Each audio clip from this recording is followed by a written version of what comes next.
well, fundamentally a misunderstanding of what it means, which is kind of the belief that men and women are equal. It's such a heavily loaded term now. It's kind of got so many connotations. I mean, a lot of young women have said it's because, you know, it implies that you hate men, or that you're unfeminine, or that you're angry. I mean, it like bums me out so much, especially when you've got, you know, Grazia, for example. You know, they love their women on the verge stuff. And I know for a fact they actually call it in the office distress in a dress. That's what they call it. That's their cover. Like, if they can get a woman on the verge of a nervous breakdown, or she's had a breakup, or she's in rehab, like, that sells copies.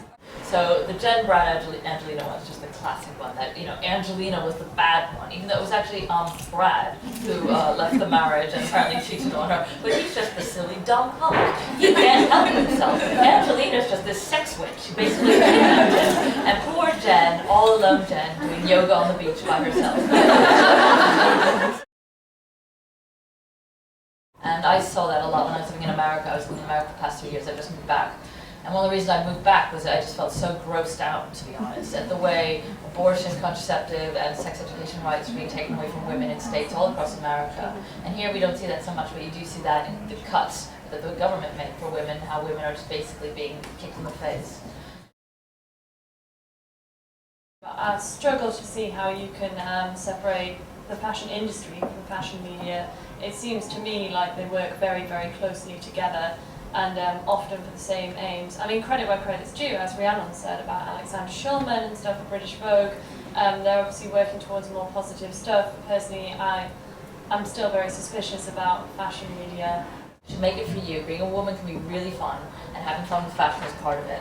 And don't let this, you know, this bullshit about skinny, you know, a model should all be skinny, drag you down. I'm not saying you should ignore it, that this is up to you to get past it. But part of it is a state of mind. You just think, I'm going to enjoy being a woman, therefore I'm going to buy this dress. I mean, my feeling is with the beauty industry, if it causes you pain, probably don't do it. So, you know, I have no problem with buying makeup, buying, you know, fun stuff for your bath, you know, whatever. I don't know how to put on makeup properly, but I can see that it can be quite fun, and, you know, you just play with lipstick and all the rest of it. When it comes to things like pouring hot wax on your vagina, or like slicing open your stomach to have all your fat sucked out, then clearly you've crossed some kind of weird Rubicon.